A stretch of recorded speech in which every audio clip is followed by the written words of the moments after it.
عبرت کی آنکھیں اندھی نہ ہوں تو جہاں میں ہے عبرت کے ہر سو نمونے. بہت اللہ نے عبرت کی چیزیں دنیا میں رکھی ہیں.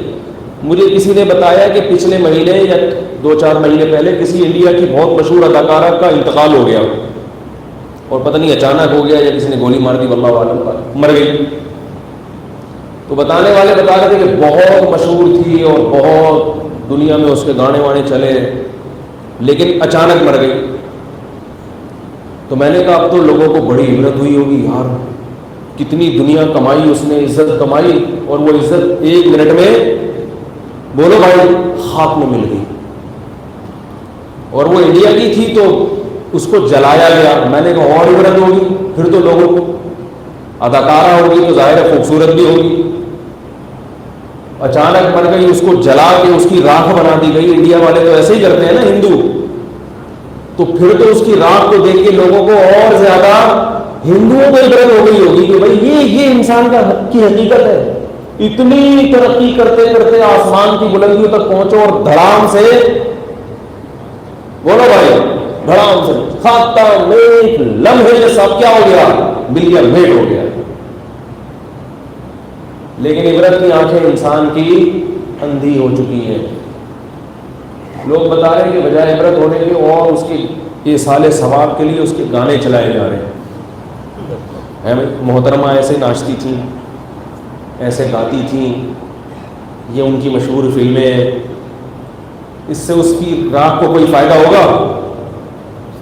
ہونا تو یہ چاہیے کہ دوسرے اداکار اور اداکارائیں دیکھ کے عبرت حاصل کریں کہ بھائی کتنی ہی فٹنس کر لو, یہ لوگ تو کروڑوں روپے اپنی فٹنس پہ خرچ کرتے ہیں.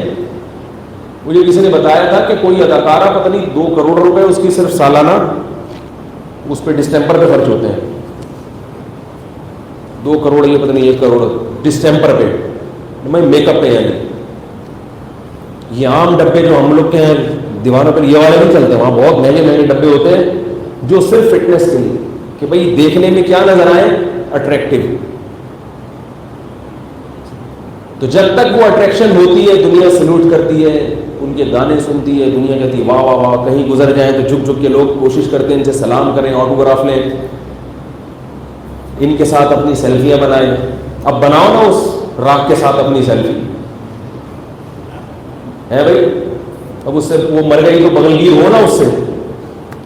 جو جنازہ جب پڑا ہوا ہے تو بولو نا کہ میں اس کی فلمیں بڑے شوق سے دیکھتا تھا, میں بھی اس کے ساتھ ہی لیٹوں گا, مجھے بھی قبر میں اس کے ساتھ لے کے جاؤ.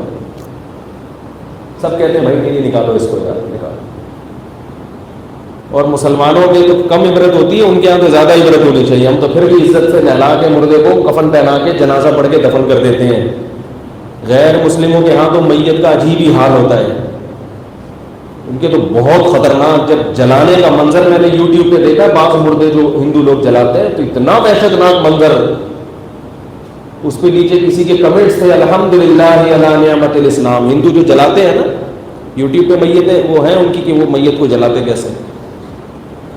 تو نیچے ایک عربی نے کمنٹ کیا الحمدللہ علی نعمت الاسلام, تمام تعریفیں اس اللہ کے لیے جس نے ہمیں مسلم بنایا. اپنے باپ اپنی ماں کے ساتھ ایسا وحشیانہ عمل کرنا, اس کو اپنے سامنے جلا دینا.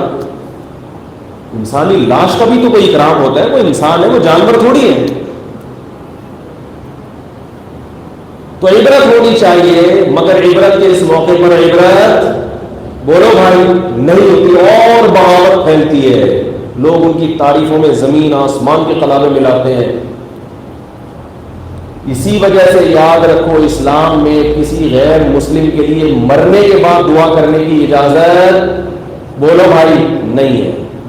دنیا میں اس کے لیے دعا کر سکتے ہو, زندگی میں, مر گیا تو دعا کی اجازت نہیں ہے. اللہ کہے گا کہ اس نے ساری دنیا کو خوش کیا مگر مجھے خوش نہیں کیا, یہ میرے پاس آیا ہے تو اس کو سب سے بڑی سزا یہ کہ اس کے لیے دعا کی اجازت نہیں ہے. یہ باغی ہے تاکہ جب تک غیر مسلم زندہ ہے امکان ہے کہ توبہ کر لے گا, اس لیے آپ اس کو برا بھلا مت کہیں. مر گیا اب نہیں, بغیر توبہ کے چلا گیا تو اللہ نے کسی کو 40 سال مہلت دی, کسی کو 50 سال, کسی کو 60 سال, ساری زندگی ساری دنیا کا خیال. مگر جس نے پیدا کیا اس کے لیے کیا کیا, آپ نے اس پر ایمان ہی نہیں تھا, کرتے کیا آگے اس کے لیے. عبرت کی بات ہے، اللہ عبرت کا نشان بنا دیتے ہیں، مگر افسوس کہ ہمارا جو میڈیا ہے نا، میڈیا وہ تو ظاہر ہے عبرت کی بات۔ میں بہت حیران ہوتا ہوں کہ پہلے ہمیں یاد ہے بچپن میں کسی میت کو جنازے کی چارپائی میں جب قبرستان لے کے جاتے تھے نا، دل میں ایک عجیب سی وحشت ہوتی تھی، لوگ چپ ہوتے تھے، ہلکا ہلکا ذکر کر رہے ہوتے تھے، سوچ رہے ہوتے تھے کل ہم بھی اس چارپائی پہ لیٹے ہوئے ہوں گے، آج ہمارا یہ بھائی یا بہن دنیا سے گئی ہے، کل ہمارا نمبر ہے۔ اب ایسا نہیں ہوتا، اب باتیں کر رہے ہوتے ہیں، جنازے کی چارپائی کو لے کے جا رہے ہیں، باتیں، یار تو نے سنا ہے وہ بحریہ ٹاؤن میں تو نے 20 پلاٹ خرید لیے، یار میرا تو یہ خیال ہے کہ یہ مجھے تو 2 نمبر لگ رہا ہے، یہ ایسا اگر گلشن معمار میں لے لیں، ابھی سنا آج کل سرجانی کے ریٹ بڑے ٹائٹ چل رہے ہیں، ابھی سنا ہے یہ گوادر ابھی بننے والا ہے نا، یہاں پلاٹ لے کے ڈال دیں، یہ باتیں ہو رہی ہوتی ہیں۔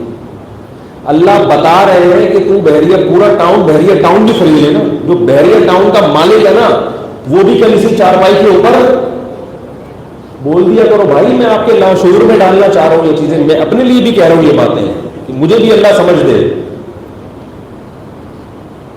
کل بحریہ ٹاؤن کا مالک بھی اسی چارپائی پہ لیٹا ہوا ہوگا، جب وہ لیٹے گا تو اللہ تمہیں کیسے چھوڑ دے گا؟ تمہارے تو 4-5 پلاٹ ہے، اس پہ تم فنڈر بنے پھر رہے ہو۔